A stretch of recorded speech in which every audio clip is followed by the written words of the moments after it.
Tengan ustedes muy buenas noches y bienvenidos, como todos los martes, a un nuevo programa de Los Consejos de Manolo, que todas las semanas nos reúne para hablar de temas de salud, de prevención, de recomendaciones, siempre pensando en el bienestar de la familia, de los chicos, de los adolescentes, de los más grandes. Y con estas pequeñas recomendaciones, sugerencias, ¿no es cierto?, que tratan de acercarnos a los problemas que se presentan a diario en la vida de una persona, ¿no?, en la vida de la familia, como siempre hablamos. Sobre todo de esta gente que siempre nos acompaña a lo largo de toda la provincia y ya desde hace 14 años haciendo el aguante, ¿no?, y haciendo que este programa pueda ser posible.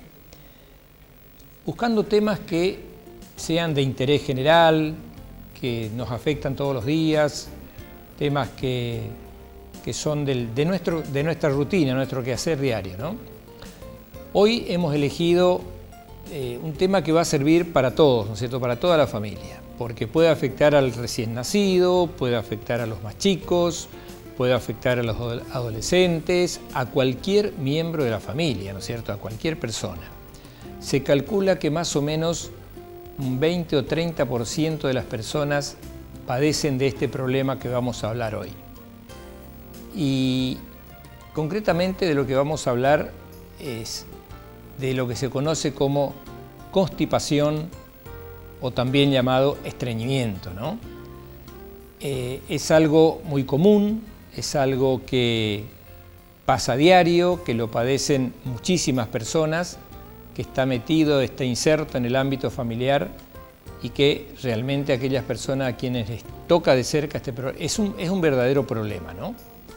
Entonces, recordemos también que hay gente que le llama constipación a veces al estar resfriado, ¿no? A veces llegan a la consulta y dicen, mi hijo está constipado. Uno tiene que entender y diferenciar entre lo que es la constipación del resfrío y la constipación, ¿no es cierto?, que es este tema que hoy nos vamos a meter y que ustedes van a decir, van a hablar una hora de esto, y yo creo que sí, y es probable que no nos alcance, ¿no es cierto?, como siempre, sobre todo sabiendo de que ustedes se van a interesar en el tema, sabiendo de que vamos a contar con algunas dudas que ustedes tengan y ojalá podamos allanar el camino y tratar de acomodar un poco las cosas para poder sobrellevar este problema, ¿no?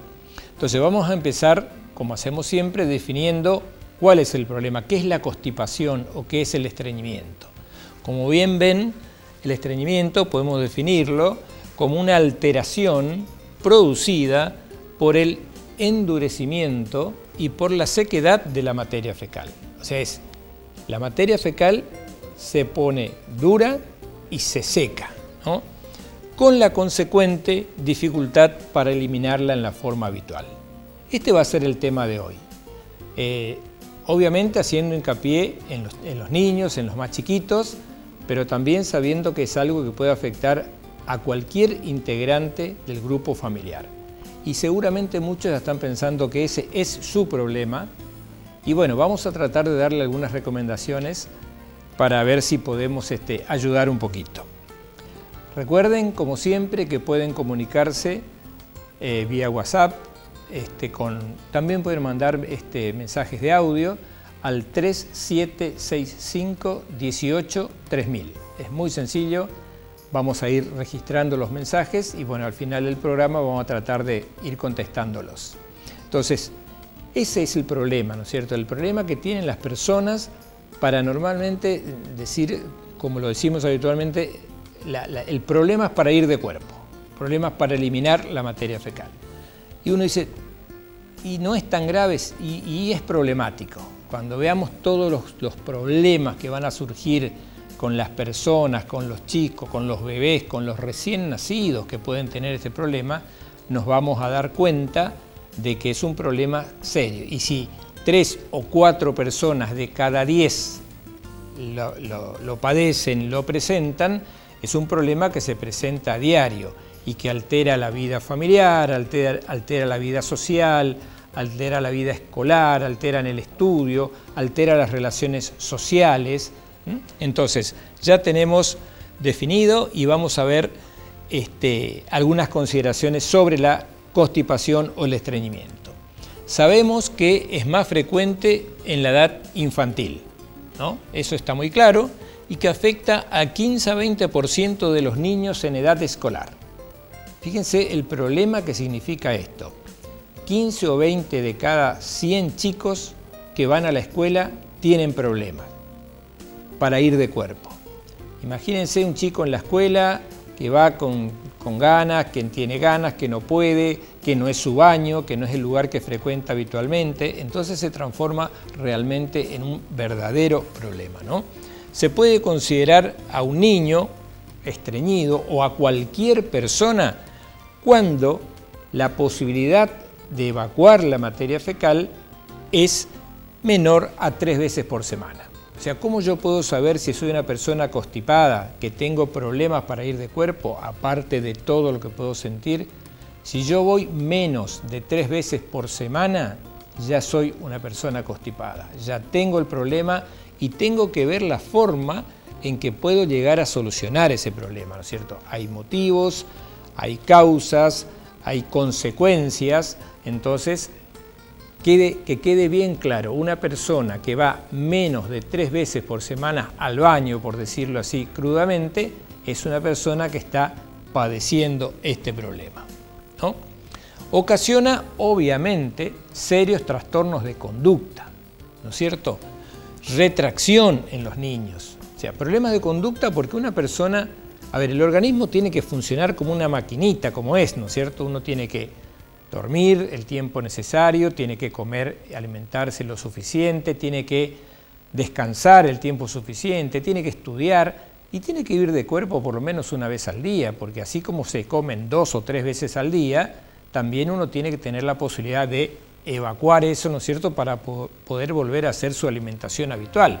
Imagínense una persona que tiene este problema, va a tener trastornos de conducta, sobre todo los niños cuando son pequeños, la retracción, la dificultad en la integración social. Esto es algo que se ve mucho en las escuelas, provoca serios trastornos de conducta, con trastornos de adaptación, trastorno de integración al núcleo de los compañeritos y obviamente una adaptación al medio en la que se desenvuelve habitualmente. O sea, ya partimos de la base de que un chico que es constipado, que no va de cuerpo regularmente, es un chico que no se va a integrar, que va a tener problemas en la casa, que va a tener problemas en la escuela, que va a tener problemas en las reuniones sociales en las que participe, en las actividades deportivas. Si es un adolescente, ni hablemos, ¿no es cierto? Si es una persona adulta y que tiene que ir a trabajar todos los días en el mismo horario y no tiene un hábito regular, imagínense el problema que se puede ir generando, ¿no? Ahora, si bien les decía, lo más frecuente es en los niños y sobre todo en la edad escolar, afecta a todas las edades. O sea, todos ustedes que están mirando, desde el más pequeño hasta el más grande, ¿no es cierto?, hasta las personas de mayor edad que nos miran habitualmente y que nos preguntan cosas en la calle siempre, bueno, les estoy avisando de que es un problema, serio, pero que también tiene solución, que tiene alternativas y que se puede manejar esto, ¿no es cierto? Es un motivo de consulta muy frecuente y es causa de distintas alternativas de tratamiento. Se pueden usar fármacos, también se pueden usar muchísimos tratamientos caseros. No son la solución ni los fármacos ni los medicamentos caseros. Los fármacos porque pueden provocar cierto acostumbramiento, ¿no es cierto? Concretamente cuando uno habla de fármacos en constipación, está hablando de laxantes, de reguladores del tránsito intestinal, de probióticos. Hoy están muy de moda los probióticos, sabemos que ayudan. También están los remedios caseros, ¿no es cierto? Lo que usa la mamá o que usa la abuela y que trata de que con eso ayudar a que el chico vaya mejor de cuerpo. Pero el problema de esto es que si uno no genera una norma, una conducta, una forma de proceder, se va generando una dependencia. Entonces después no puedo ir de cuerpo si no tomo el laxante. o si no tomo, ¿no es cierto?, el preparado que hizo la abuela o que se consume habitualmente en la casa. Entonces, los dos extremos son malos. Lo mejor es trabajar, como siempre decimos, sobre lo emocional, trabajar sobre las conductas, sobre los hábitos, la higiene y una serie de cosas que vamos a ir viendo en el transcurrir del programa. Es posible, acá hay distintas alternativas de acuerdo a las edades, ¿no? Si hablamos de un bebé, por ejemplo, si hablamos de un bebé, ¿cómo me doy cuenta que un bebé es constipado aparte de que no veo la materia fecal? Y es probablemente llore, pero llore mal. O sea, el chico que está llorando, estamos hablando de un bebé de 7 días, 15 días, 20 días, el bebé que todavía no cumplió 30 días, que es el recién nacido, ese chico probablemente la única manera, ese bebé, la única manera de expresarse que tiene es a través del llanto. Entonces llora, llora, llora y uno piensa que le duele algo, que está enfermo, que tiene cólicos, que tiene gases y después uno se pregunta, ¿pero hace cuánto tiempo que no le cambiamos el pañal? ¿Cuánto pasaron? ¿2 días? ¿3 días? Un recién nacido que no vaya de cuerpo todos los días es un problema. Entonces, si ese chico va, si ese niño, si ese recién nacido va de cuerpo 3 veces por semana, estamos, y digo estamos porque la familia está en problema, porque va a alterar a todo el grupo familiar, a los hermanitos, a los tíos, a los abuelos, a los padres, ni hablar, ¿no es cierto? Cuando es un chico mayor, si volvemos a lo que estábamos viendo anteriormente, ya estamos hablando de que, bueno, tiene la posibilidad de manifestarse, ¿no? Entonces exprese su dolor al evacuar.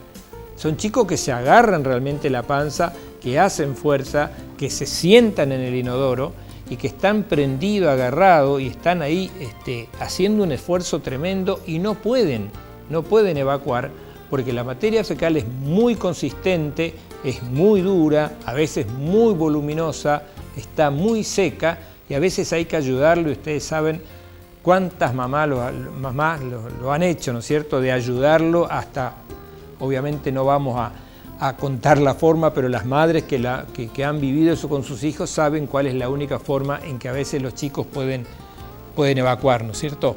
A pesar de pujar, o sea, a pesar de hacer fuerza, a pesar de esforzarse, no se logra la evacuación, ¿no es cierto? Entonces, ¿qué se produce? Se produce una retención y hay consecuencias posteriores, porque el no poder eliminar la materia fecal lo va a afectar en todo sentido, orgánicamente, psicológicamente, en su maduración, en su integración, como siempre les digo, siempre pensamos en la integración. El niño es un ser social, es un gran explorador, es un chico que tiene que conocer su entorno.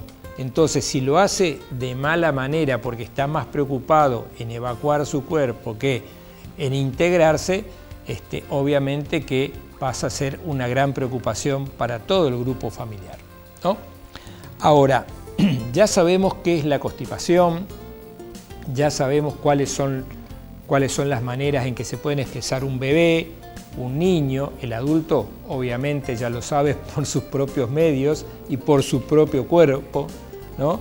Entonces, ¿cuáles son las causas? ¿Qué nos lleva, qué nos motiva a nosotros a hablar en este programa de este tema? ¿Y por qué hay causas? Hay causas que pueden llamarse orgánicas, donde el problema es, digamos, un problema en nuestro organismo, y hay causas no orgánicas, ¿no es cierto?, donde nuestro organismo en sí no tiene nada que ser y una cuestión de costumbre, de adaptación o cosas que vamos a empezar a detallar y nos vamos a detener una por una. Por ejemplo, alteraciones del desarrollo madurativo.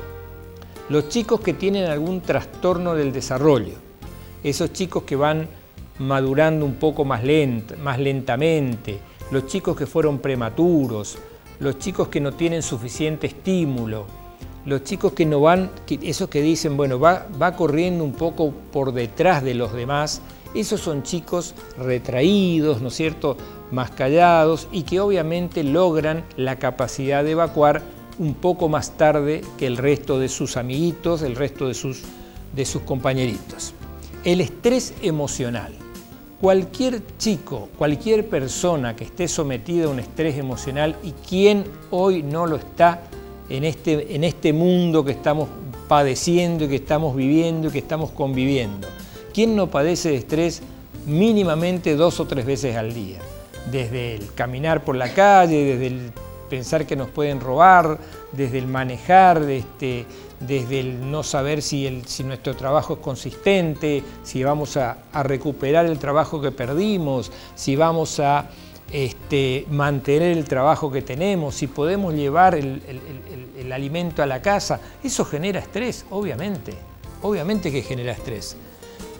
Las fobias al baño escolar, y esto lo voy a nombrar porque es algo que, esto tiene un doble matiz, ¿no es cierto? Por un lado hay chicos que dicen, no, yo al baño de la escuela no puedo ir, no estoy acostumbrado a ir porque no es el baño de mi casa, porque no reúne las condiciones de higiene que corresponden, pero también, ojo, que a veces eso le inculcamos nosotros, ¿no es cierto? No vayas al baño de la escuela, no vayas, si tenés ganas aguantá media hora, 15 minutos, porque el baño es peligroso en todo sentido, ¿no es cierto? Desde lo higiénico, desde que puede estar solo el chico con otra persona, de que puede ser sometido al bullying por sus compañeritos. Entonces, uno tiene que pensar que, está bien, enseñarle cuáles son los problemas que puede tener un baño en la escuela, pero también enseñarle, no inculcarle eso de que definitivamente el baño no, porque a veces lo necesita, ¿no es cierto? Y entonces se genera ahí, cuando hablamos de fobia al baño escolar, hay que ver si la fobia no la generamos nosotros en nuestro propio núcleo familiar, porque también está el otro tema. Es cierto, hay escuelas que están muy bien presentadas, que tienen sus baños que son un lujo, y hay otras que por ahí no lo son tanto, y los chicos optan por no concurrir. Hablamos del rechazo a los baños escolares. El aprendizaje forzoso o forzado del control de esfínteres. Hay como una norma, ¿no es cierto?, que dicen, bueno, a ver, ya tenés 2 años, ya tenés que controlar los esfínteres. ¿Qué pasa cuando decimos controlar los esfínteres? Tenés que pedir para hacer pis, tenés que pedir para hacer caca. ¿Y qué pasa? El chico llega a los 2 años y se hace pis encima, se hace pis a la noche mientras duerme, o a lo mejor se hace un poquito de caca encima, ¿no es cierto? Mancha el pañal o mancha el calzoncillito. Entonces, cuando uno va forzando la situación y lo sobreexige al niño a controlar los esfínteres antes de tiempo, porque no hay un tiempo, ¿no es cierto?, que esté estipulado. Cada niño tiene su tiempo. No quiere decir que a los 2 años el chico tiene que pedir y tiene que dejar de orinarse en la cama y tiene que dejar de hacerse encima. Depende de cada bebé, de la formación, de la salud, del entorno que lo rodea. Entonces es muy complicado el tema. Entonces el aprendizaje forzoso, eso de obligarlo, ¿no es cierto?, a que controle sus esfínteres, es una causa muy frecuente también de constipación. Y por último, esto que yo dudé si ponerlo o no, pero es algo que se debe investigar. En todo chico que es constipado, y lo voy a dejar ahí porque no vamos a profundizar el tema, pero es bueno que lo sepan, todo chico que es constipado, que no quiere ir al baño, que se retrae, que se encierra, y uno debe no perder de vista algo que está tan lamentablemente en la diaria nuestra, que es el abuso sexual. Y cuando uno habla del abuso sexual, no se refiere exclusivamente al abuso en sí, al abuso per se, ¿no es cierto?, sino a todo tipo de abuso sobre un niño, que puede ir desde mirarlo, desde hacer un acoso sexual por computadora, de hacerlo en forma, encubierta. Entonces, piensen también que un niño constipado, un chico que no quiere ir al baño, que no quiere ir, que se retrae, puede estar sometido a este problema, ¿no? Sí, como ven, son causas no orgánicas, o sea, ahí el chico no tiene un problema de salud, que le genere la constipación. Seguimos con esta. Hay chicos que dicen, pero ¿cómo un chico deprimido? Y sí, pueden haber chicos deprimidos, porque ven que no son vistos como sus hermanitos, no son vistos en la escuela como sus compañeros, porque sufrieron una pérdida, ¿no es cierto? Porque falleció un ser querido, porque se murió su mascota, porque tuvo una pérdida, porque tuvo un mal día en la escuela. Entonces, la depresión en los chicos existe. Si van a una escuela que no quieren, si en el ámbito familiar es muy hostil, ¿no es cierto? Entonces el chico obviamente que puede sufrir un problema de depresión. Puede ser constitucional, o sea, constitucional nos referimos a la forma de nuestro cuerpo, ¿no es cierto? Hay hábitos, cuando se hablan de hábitos se hablan del longilíneo, del brevilíneo, o sea, la forma del cuerpo que hace que uno pueda tener también un trastorno constitucional. Lo que se llama la inercia colónica. Inercia es la movilidad, o sea, inerte es decir estar quieto, ¿no es cierto? Entonces, el colon, que es el lugar donde se deposita la materia fecal antes de ser expulsada, padece una inercia, o sea, una falta de movimiento, una falta de contracciones, una falta de estímulos, entonces, sin que sea una enfermedad, ¿no? Simplemente es una situación, un estado. Entonces, eso también nos lleva a la constipación. La reducción del volumen y la sequedad de la materia fecal. Ahí vamos a entrar a hablar después de la alimentación, de la cantidad de líquido que debe tomar un chico, de un montón de factores que pueden afectar. Y fíjense que acá llevamos ya unos cuantos minutos y no estamos hablando de enfermedades, estamos hablando de situaciones a las cuales son sometidas las personas diariamente. Y ya me meto en las personas, no solamente en los niños. Porque uno mira en los niños, pero esto mismo se puede trasladar, ¿no es cierto?, a la edad, al adolescente, al adulto. El más complicado es el chico en edad escolar, en la primaria, ¿no es cierto? Ese es el más problemático. Bien, seguimos buscando causas, ¿no es cierto?, porque hay más para mirar y tenemos otras causas no orgánicas también que pueden aparecer. Hemos hablado de la depresión, hemos hablado de la causa constitucional, hemos hablado de la inercia colónica, de la predisposición genética, ¿no? Hay familias que genéticamente también son propensas a padecer todos el mismo problema. Seguimos con las causas no orgánicas y vamos a encontrarnos con otras, ¿no es cierto? Alteraciones musculares o alteraciones intestinales, lo que muchos le llaman el intestino perezoso, ¿no es cierto?, que necesita cargar para después recién poder evacuar. Eso es lo que se conoce como intestino lento o intestino perezoso. El megacolon, ¿no? El megacolon ya es una alteración que, digamos, es una enfermedad, ¿no es cierto?, donde el colon, una parte del colon, sobre todo el colon descendente, recuerden que el colon lo hemos visto muchas veces, colon ascendente, colon transverso, colon descendente y después ya viene la parte terminal, el colon pelviano, ¿no es cierto?, y el recto. Si uno hace un repaso rápido de cómo es la digestión, así pasando muy por arriba, la comida entra por la boca, pasa por el esófago, de ahí va al estómago. En el estómago es sometida a la acción de los jugos gástricos que disuelven la comida, de ahí pasa al intestino delgado. El intestino delgado es esa pequeña porción donde actúan las enzimas hepáticas que también van degradando, y de ahí pasa al colon, que yo le decía, colon ascendente, colon transverso, colon descendente, después viene el colon pelviano, ya estamos llegando a la pelvis, y después ya nos vamos hacia el sigmoides y el recto, ¿no es cierto? El recto es la parte terminal del intestino y es donde se acumula la materia fecal que va a ser evacuada. Hasta que esa porción del intestino, que es el recto, no se llena y no se empieza a contraer, no aparecen las ganas de defecar, ¿no es cierto? Entonces, el recto tiene que estar lleno de materia fecal, ahí empieza a contraerse, como decir, bueno, no tengo más lugar, hay que evacuar, y ahí es donde uno tiene ganas de ir al baño, digamos. Y hay un secreto que ya les digo, seguramente aparecerá después. Cuando una persona tiene ganas de ir al baño, es ahí y ahora.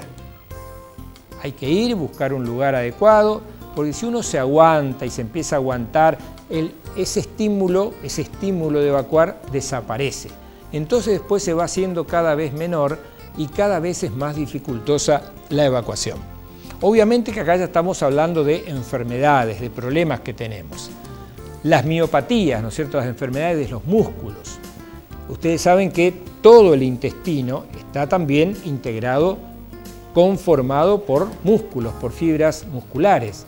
Si esos músculos están enfermos, no tienen fuerza, son los que hacen contraer el intestino, entonces el intestino no tiene fuerza para empujar la materia fecal y hacer que se elimine. Ni hablemos de las enfermedades neurológicas. Las enfermedades neurológicas son tremendas, ¿no es cierto? Estamos hablando obviamente de enfermedades neurológicas severas, donde hay discapacidad, donde por ejemplo una persona está paralizada desde la mitad del cuerpo para abajo, desde la nuca para abajo, o sea, obviamente no solo no controla sus esfínteres, sino que no tiene fuerza para evacuar. Entonces, lamentablemente estos chicos, estas personas, estos adultos, son las personas que viven con pañales, probablemente estén postrados en una cama o en una silla de ruedas y obviamente no vamos a pretender de que tengan la capacidad de poder evacuar. Bien, alteraciones de la médula, ¿no es cierto? Problemas, enfermedades desde traumatismos, contusiones, secciones medulares, hasta enfermedades que producen lesiones de la médula, como son, por ejemplo, la esclerosis lateral, la esclerosis múltiple. Son enfermedades invalidantes, donde a veces las personas pueden mover la mano, donde a veces pueden hablar o emitir pequeñas palabras, donde a veces no pueden emitir ninguna palabra y no pueden ni siquiera tragar la saliva. Imagínense que obviamente menos posibilidades tendrá de tener una evacuación normal. Y por último también una enfermedad que no es tan común, pero sí es muy complicada, que es la neurofibromatosis, que es una enfermedad también que produce constipación con el correr del tiempo, ¿no? Bien, ya estamos hablando de causas orgánicas, o sea, causas que tienen un sustento en un sufrimiento que está padeciendo nuestro organismo, ¿no? Bien, también debemos hablar de otras causas, ¿no es cierto?, que pueden aparecer, y entre esas están las cuestiones de tipo alimenticio. Hay una serie de, yo les voy a mostrar algunos tipos, si me permiten un segundito. Hay cuestiones que nos hacen pensar de que si uno tiene que diferenciar entre lo que es orgánico y lo que es una causa, digamos, por una enfermedad, se hace un combo perfecto, y a veces hay inclusive una mezcla de las dos. A veces hay una mezcla de las dos y que estamos, digamos, que tenemos que soportar y que tenemos que saber y padecerla, ¿no? Bueno, disculpen, pero estaba mirando unos mensajes que están entrando y tenía el volumen un poquito alto. Bien, seguimos entonces y vamos a seguir con esto. Podemos decir que entre las causas orgánicas y agregar a las que estábamos hablando, se pueden tratar, por ejemplo, algunas como, yo les quiero recalcar el tema de las medulares, pero también las alteraciones anatómicas son importantes.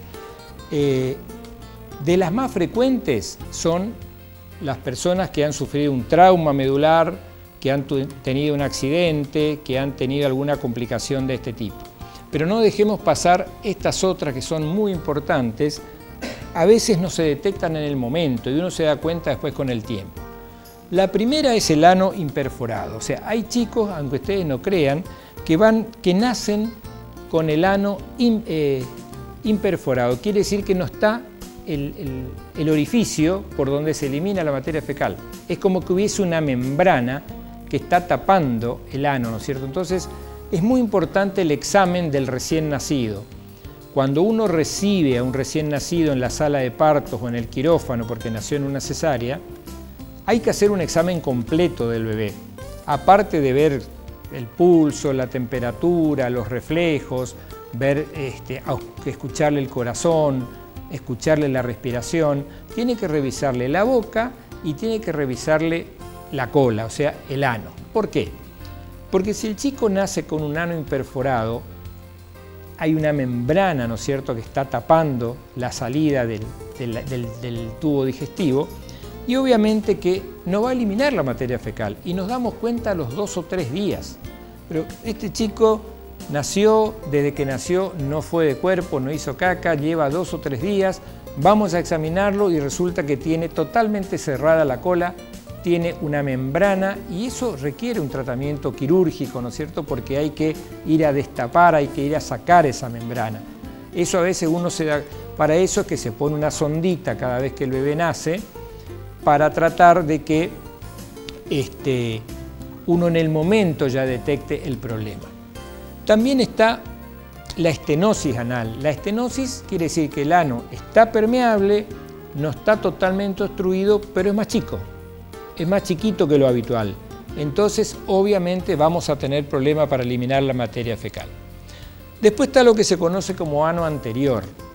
El ano cuando está ubicado muy cerca de los genitales, digamos, es un problema porque tiene una curvatura, hay una curvatura que se genera y que va a tener que transcurrir por ahí la eliminación de la materia fecal. Entonces, el ano imperforado, la estenosis anal y el ano anterior son problemas que se pueden detectar en el momento del nacimiento. Fíjense, en el momento del nacimiento uno ya puede saber. Después están las alteraciones metabólicas, algunas enfermedades. Es muy frecuente incluso que el motivo de consulta al pediatra o al médico sea porque no va de cuerpo y resulta que termina teniendo un hipotiroidismo, o sea, una falta de hormona tiroidea. Entonces, el síntoma llevó al diagnóstico de la enfermedad. Todas las personas que tienen hipotiroidismo y que no toman regularmente su hormona tiroidea van a tener problemas seguramente para ir de cuerpo. Obviamente la diabetes no se pierde ninguna, siempre está metida la diabetes ahí. Las hipercalcemias, ¿no es cierto?, que es cuando el organismo o produce un exceso de calcio o tiene dificultad para eliminarlo. Entonces, ¿qué pasa? Cuando ocurre esto, la materia fecal se pone más seca, más consistente. Y la hipocalemia, que es la falta de potasio, también produce exactamente el mismo problema. Bueno, estas son las causas que nosotros llamamos orgánicas y que acompañan a las otras que habíamos visto anteriormente. Pero no terminan acá, ¿no es cierto? No terminan porque también están las alteraciones gastrointestinales. Está el síndrome de mala absorción. El síndrome de mala absorción que justamente se llama síndrome porque afecta, incluye a varias enfermedades, a varias patologías y todas causan el mismo problema. Entonces, cuando hay enfermedades que causan el mismo problema, se las conoce como síndrome hasta que uno encuentra cuál es la causa específica. La enfermedad celíaca. La enfermedad celíaca, hasta hace tiempo no muy conocida, hoy es cada vez más diagnosticada, más conocida y sabemos que el celíaco tiene sus problemas, más aún si no cumple con la dieta recomendada. Bueno, la fibrosis quística del páncreas o la enfermedad fibroquística, una enfermedad muy grave lamentablemente, que afecta al páncreas, afecta a los pulmones, afecta a veces el hígado. Entonces, lamentablemente son enfermedades que también producen esto, en lo cual yo diría que la constipación es un dato menor, pero a veces teniendo la constipación uno puede llegar al diagnóstico de alguna de estas alteraciones intestinales. Bien, seguimos y también tenemos, esta es de la más frecuente hoy por día, que es la alergia a la proteína animal. Cuando uno dice alergia a la proteína animal, no, es la alergia a la proteína que trae la leche de vaca. Entonces, la leche de vaca produce en los niños una reacción alérgica y una de las consecuencias son, aparte de los cólicos, eczemas y reacciones alérgicas, también puede ser la constipación. Y cuando yo digo, bueno, no toma leche de vaca y listo, no. Todas las leches en polvo, todas están hechas de la leche de vaca, o sea que no hay forma. La única manera es con leches especiales que no traen proteína animal, sino que traen proteína vegetal o que se conocen también como leches hidrolizadas. Como ven, hay todo un tema. Bueno, esto es lo que yo les decía un poco hoy, ¿no es cierto? Esto es para mostrarle gráficamente lo que es un colon dilatado. Esto no es un colon normal. Yo les decía, si me permiten, esto es, fíjense, esto es el colon ascendente. Acá está el apéndice, más o menos a esta altura. Esto es el colon ascendente, está el colon transverso, el colon descendente, fíjense todo lo que es, acá recién, y miren el recto, y acá estaría el ano. O sea, estamos hablando, esto ahora está lleno de un material de contraste, ¿no es cierto? Porque es un estudio que se hace para llegar al diagnóstico. Ahora, cuando no hay material de contraste, acá hay materia fecal. Imagínense esto en la panza de una persona, en la cavidad abdominal, es todo materia fecal, marco colónico y toda la parte por donde debe expulsarse la materia fecal. Entonces es un detalle a tener en cuenta. El diagnóstico se hace con un estudio, ¿no es cierto?, que es una seriada que se hace con material de contraste, ¿no es cierto?, y se hacen con enemas, ¿no? Bueno, este es el caso del megacolon que yo les decía, por ejemplo, hoy. Bueno, hablamos de las causas no orgánicas, o sea, ahí hablamos más que nada de problemas constitucionales, de hábitos, de fobias, de trastornos psicológicos, de depresión, de estrés, causas emocionales.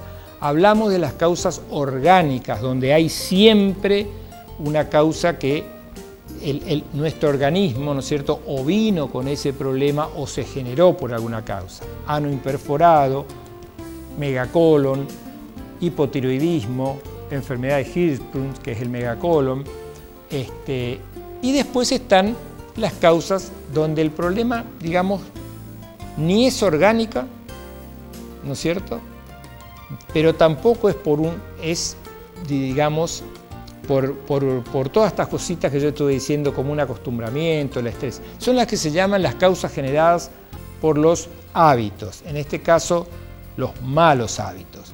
Bueno, pero eso lo dejamos para el segundo bloque. En el segundo bloque vamos a hablar de cómo se puede producir una constipación por causas generadas por hábitos.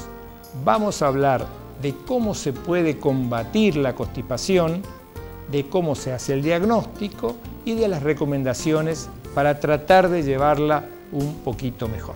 Así que no se vayan, estamos hablando de constipación, es un tema más que interesante y le vamos a dedicar la segunda parte del programa a ver qué podemos hacer para que esto nos trate lo mejor posible dentro de lo que se pueda manejar y tratar de no abusar ni de los laxantes ni de los medicamentos, de los remedios caseros. Estos son los consejos de Manolo. En un par de minutos volvemos.